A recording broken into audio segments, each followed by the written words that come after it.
If you have ever opened Telegram and just seen that endless connecting message at the top, you know how frustrating it is. You have a Wi Fi signal, other apps work, but for some reason, Telegram is stuck. Don't worry, this is a very common problem, and I'm going to walk you through a few proven steps to fix it. The first and most obvious thing to do is make sure your internet is working. Double check that you are connected to Wi Fi. If you are, open a different app or a web browser to confirm that you have a working connection. If other apps are working, try turning off your Wi Fi and using your mobile data. Sometimes a bad Wi Fi connection can cause this kind of specific app problem. You can also try to tap the airplane mode icon, wait about 10 seconds, and then tap it again to turn it off.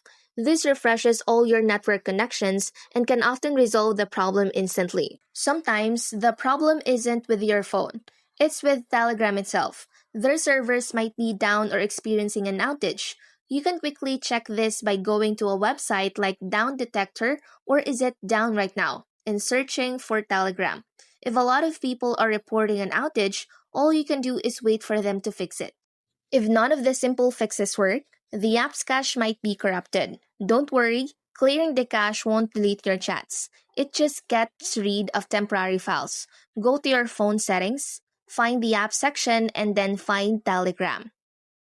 From here, go to the storage and cache section and tap the button to clear cache. After that, relaunch the app and see if the problem is solved. Your last resort is to update, or if that doesn't work, completely reinstall the app.